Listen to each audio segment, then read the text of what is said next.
kita ni makin bergerak umur, sepatutnya makin lama kita pegang tangan pasangan. Sepatutnya di fasa-fasa ini semakin lama kita peluk pasangan. Bila kali terakhir peluk pasangan masing-masing ni?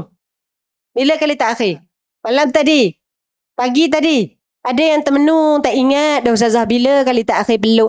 Entahlah Ustazah, dia nengok ke selatan, saya nengok ke utara. Tak ingat dah bila kali terakhir.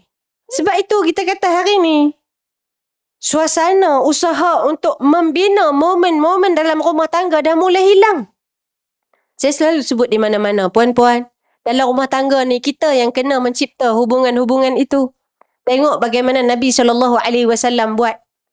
Luar daripada Masjid Nabawi tu, ada kawasan yang disebutkan dalam riwayat, dulu Nabi SAW pernah berlumba lari dengan Sayyidatina Aisyah. Nabi dengan Sayyidatina Aisyah ni bukan waktu awal kahwin je.